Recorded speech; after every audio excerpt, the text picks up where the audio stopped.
ಸ್ನೇಹಿತರೆ, ನಾನು ನಿಮ್ಮ ಡಾಕ್ಟರ್ ಸುನೀಲ್ ಕುಮಾರ್ ಹೆಬ್ಬಿ. ನೀವೆಲ್ಲರೂ ಪ್ರೀತಿಯಿಂದ ಡಾಕ್ಟರ್ ಅನ್ವಿಲ್ಸ್ ಅಂತ ಕರೀತಾರೆ. ಇವತ್ತು ನೀವು ನೋಡ್ತಾ ಇರೋದು ಹರ್ಬಲ್ ಲೈಫ್ ಬಗ್ಗೆ. ಹರ್ಬಲ್ ಲೈಫ್ ಬಗ್ಗೆ ಸಾಕಷ್ಟು ವಿಡಿಯೋಗಳು, ಸಾಕಷ್ಟು ರಿಸರ್ಚ್ಗಳು ಬಂದಿದೆ. ಇದರಿಂದ ಸಾಕಷ್ಟು ಜನಕ್ಕೆ ಆರೋಗ್ಯದ ಮೇಲೆ ದುಷ್ಪರಿಣಾಮ ಬೀರಿದೆ. ಸಾಕಷ್ಟು ಜನ ಅದು ಕ್ಯೂರ್ ಆಗುತ್ತೆ, ಬಿ ಪಿ ಕ್ಯೂರ್ ಆಗುತ್ತೆ, ಶುಗರ್ ಕ್ಯೂರ್ ಆಗುತ್ತೆ, ಬೇರೆ ಬೇರೆ ಕಾಯಿಲೆಗಳೆಲ್ಲ ವಾಸಿ ಆಗಿಬಿಡ್ತವೆ. ದಪ್ಪ ಇರೋರು ಸಣ್ಣ ಆಗಿಬಿಡ್ತೀರ, ಸಣ್ಣ ಇರೋರು ದಪ್ಪ ಆಗಿಬಿಡ್ತೀರ, ಕಲರ್ ಬರುತ್ತೆ, ಹಾಗೆ ಬರುತ್ತೆ, ಹೀಗೆ ಬರುತ್ತೆ ಅಂತ ಕಲರ್ ಕಾಗೆಗಳನ್ನು ಹಾರಿಸಿ ಜನರನ್ನು ಯಾಮಾರಿಸ್ತಾ ಇದ್ದಾರೆ. ಯಾರು ಮೆಡಿಕಲಿ ಪ್ರೊಫೆಷ್ನಲ್ಸ್ ಯಾರು ಇರ್ತಾರೆ ಈ ಥರ ಬೋಗಸ್ ವಿಚಾರಗಳನ್ನು ಸ್ಪ್ರೆಡ್ ಮಾಡೋದಿಲ್ಲ.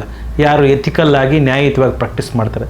ತುಂಬ ಜನಕ್ಕೆ ಇದ್ರ ಬಗ್ಗೆ ಕೇಳ್ತಾರೆ, ಇಲ್ಲ ಸರ್ ನಮ್ಗೆ ಅದರಿಂದ ಕಡಿಮೆ ಆಗಿಬಿಟ್ಟಿದೆ, ನಮಗೆ ತುಂಬ ಜನಕ್ಕೆ ಅನುಕೂಲ ಆಗ್ಬಿಟ್ಟಿದೆ, ನನ್ನ ತೂಕ ಕಡಿಮೆ ಆಗ್ಬಿಟ್ಟಿದೆ ಅಂತ ಕೆಲವರು ಹೇಳ್ತಾರೆ. ಅದರಿಂದ ಅನುಕೂಲನೂ ಆಗಿದೆ ಅಂತ ತುಂಬ ಜನ ಹೇಳಿದ್ದಾರೆ. ಬಟ್ ಈಗ ಅದೇ ಕಾರಣಕ್ಕಾಗಿ ಅದರಿಂದ ಅನುಕೂಲ ಆಗಿದೆ ಅಂತ ಮೆಡಿಕಲಿ ಅಪ್ರೂವ್ಡ್ ಆಗಿ ಡಾಕ್ಟ್ರು ಹೇಳಿದ ಮೇಲೆ ಮಾತ್ರ. ಈಗ ಕಾಗೆ ಕುಂದಿರೋದಕ್ಕೂ ಟೊಂಗೆ ಮುರಿಯೋದಕ್ಕೂ ಮ್ಯಾಚ್ ಆಗಿಬಿಡುತ್ತೆ. ಹಾಗಾಗಿದ್ರೆ ಕಾಗೆ ಕುತ್ಕೊಳ್ಳುತ್ತಲ್ಲ, ಟೊಂಗೆ ಮುರಿದೋಗುತ್ತಲ್ಲ, ಕಾಗೆ ಬಾರದಿಂದ ಟೊಂಗೆ ಮುರಿದೋಗಿರುತ್ತಾ? ಇಲ್ಲ, ಬೇರೆ ಬೇರೆ ಕಾರಣಗಳಿಂದ ತೂಕ ಕಡಿಮೆ ಆಗಿರೋವಂಥದ್ದು ಚಾನ್ಸಸ್ ಇರುತ್ತೆ. ಹಾಗಾಗಿ ತಾವೆಲ್ಲರೂ ಜಾಗೃತರಾಗಿರಬೇಕು. ಡಾಕ್ಟ್ರ್ ರೆಕಮೆಂಡೇಷನ್ ಇಲ್ಲದೆ ಯಾವುದೇ ಮಾತ್ರೆ, ಇಂಜೆಕ್ಷನ್ಸು, ಪೌಡರ್ಸನ್ನು ತಗೋಬಾರ್ದು. ಅಕಸ್ಮಾತ್ ಯಾವುದಾದ್ರು ಡಾಕ್ಟ್ರ್ ರೆಕಮೆಂಡೇಷನಿಂದ ಕೊಟ್ಟ ಮೇಲೆ ಆ ಔಷಧಿಯಿಂದ ಏನಾದರೂ ತೊಂದರೆ ಆದರೆ ಆ ಡಾಕ್ಟ್ರ್ ಮೇಲೆ ಕೇಸ್ ಹಾಕಿ ನೀವು ಕಾಂಪನ್ಸೇಷನ್ ತೊಗೋಬೋದು.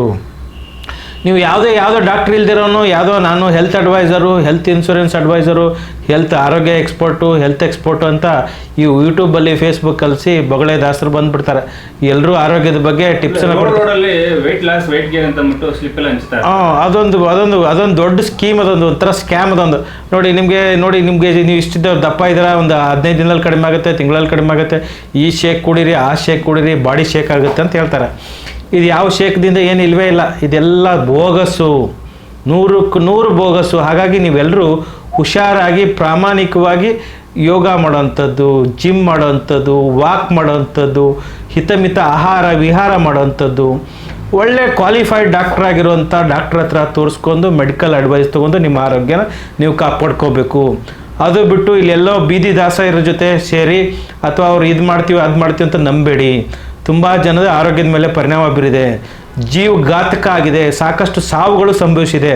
ಹಾಗಾಗಿ ತಾವೆಲ್ಲರೂ ಆರೋಗ್ಯನ ಕಾಪಾಡ್ಕೊಳ್ಳೋದು ನಿಮ್ಮೆಲ್ಲರ ಆದ್ಯ ಕರ್ತವ್ಯ. ನೀವು ನಂಬೋದಾಗಿದ್ದರೆ ಕ್ವಾಲಿಫೈಡ್ ಡಾಕ್ಟ್ರನ್ನ ನಂಬಿ ಅವ್ರ ಕಡೆಯಿಂದ ಟ್ರೀಟ್ಮೆಂಟ್ ತೊಗೊಳ್ಳಿ, ನಿಮ್ಮ ಆರೋಗ್ಯನ ಉಳಿಸ್ಕೊಳ್ಳಿ.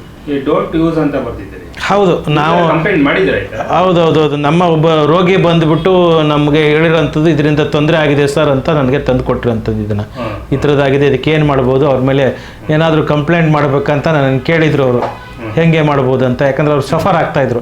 ಹೀಗಾಗಿ ಭಾಳ ಜನಕ್ಕೆ ಇದರಿಂದ ತೊಂದರೆ ಆಗ್ತಾಯಿದೆ. ಹಾಗಾಗಿ ನಾನು ಒಬ್ಬ ಡಾಕ್ಟರ್ ಆಗಿ ಇದ್ರ ಬಗ್ಗೆ ಅವೇರ್ನೆಸ್ ಮೂಡಿಸ್ತಾ ಇದ್ದೀನಿ, ಜನಕ್ಕೆ ತೊಂದರೆ ಆಗಬಾರ್ದು, ಅನುಕೂಲ ಆಗಲಿ ಅಂತ. ಎಷ್ಟೋ ಜನ ಇಲ್ಲ, ನಾನು ತುಂಬ ಸಣ್ಣ ಆಗ್ಬಿಟ್ಟಿದ್ದೀನಿ ಸರ್, ನನ್ನ ಬಿ ಪಿ ಕಮ್ಮಿ ಆಗ್ಬಿಟ್ಟಿದೆ, ನಾನು ಚೆನ್ನಾಗಿ ಓಡಾಡ್ತಿದ್ದೀನಿ ನೋಡಿ ಅಂತ ಕೈ ಕಾಲಲ್ಲೇ ಹಿಡ್ಕೊಂಡು ಓಡಾಡ್ತಾ ಇರ್ತಾರೆ.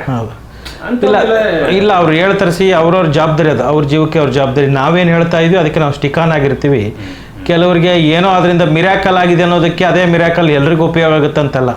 ಕೆಲವು ಜೀವಘಾತಕ್ಕಿದ್ದಾವೆ, ಕೆಲವರಿಗೆ ಜೀವ ಕೊಡುವಂಥದ್ದು ಇದ್ದಾವೆ. ಹಾಗಾಗಿ ಮೆಡಿಕಲಿ ರೆಕಮೆಂಡೆಡ್ ಅಲ್ಲ, ಯಾವ ಡಾಕ್ಟರ್ಸು ರೆಕಮೆಂಡ್ ಮಾಡೋದಿಲ್ಲ. ಅದು ಫುಡ್ ಅಥಾರಿಟಿಯಿಂದ ಲೈಸೆನ್ಸ್ ಇರುವಂಥದ್ದು. ಇದು ಫುಡ್ ಪ್ರಾಡಕ್ಟ್ ಥರ, ಇದು ಮೆಡಿಸಿನ್ಸ್ ಅಲ್ಲ. ಅವ್ರು ಹೇಳ್ತಾರೆ, ಇದು ಆದರೆ ಅದನ್ನೇ ಹೇಳ್ತಾ ಇದ್ದೀನಿ. ಈಗ ಹಂಗೆ ಹೇಳ್ಬಿಟ್ರೆ ಅವ್ರು ಯಾಕೆ ಹೇಳ್ತಾರೆ, ಹಂಗೆ ಹೇಳ್ಬಿಟ್ರೇನೆ ಅವರು ಲೀಗಲಿಂದ ಬಚಾವ್ ಆಗ್ತಾರೆ. ಇದು ಮೆಡಿಕಲ್ ಬಚಾವ್ ಆಗ್ತಾರೆ. ಮೆಡಿಸಿನ್ ಅಂದಮೇಲೆ ಮೆಡಿಸಿನ್ ಡಾಕ್ಟ್ರ್ ಕೊಡ್ಬೇಕಲ್ಲ, ಅವ್ರು ಪ್ರಿಸ್ಕ್ರೈಬ್ ಮಾಡ್ರೆ ಸಿಕ್ಕಾಗ್ತಾರಂತ ಲಾಕ್ ಆಗ್ತಾರೆ ಅನ್ನೋದಕ್ಕೆ. ಇದು ಮೆಡಿಸಿನ್ನು ಅದೇ ಏನೂ ಆಗಲ್ಲ, ಇದು ಆಹಾರ ಥರ ವಿಹಾರ ಥರ ಅನುಕೂಲ ಆಗುತ್ತೆ ನಿಮ್ಗೆ ಅಂತ ಹೇಳ್ತಾರೆ. ನಿಜವಾಗ್ಲೂ ಆ ಥರದ್ದು ಯಾವುದೂ ಇಲ್ಲ. ನೀವೆಲ್ಲರೂ ಪ್ರಾಮಾಣಿಕವಾಗಿ ಒಳ್ಳೆ ಡಾಕ್ಟ್ರ್ ಹತ್ರ, ಕ್ವಾಲಿಫೈಡ್ ಡಾಕ್ಟ್ರ್ ಹತ್ರ ಹೋಗಿ ತೋರಿಸ್ಕೊಂಡು ನಿಮ್ಮ ಆರೋಗ್ಯ ನೀವು ಉಳಿಸ್ಕೊಳ್ಳಿ.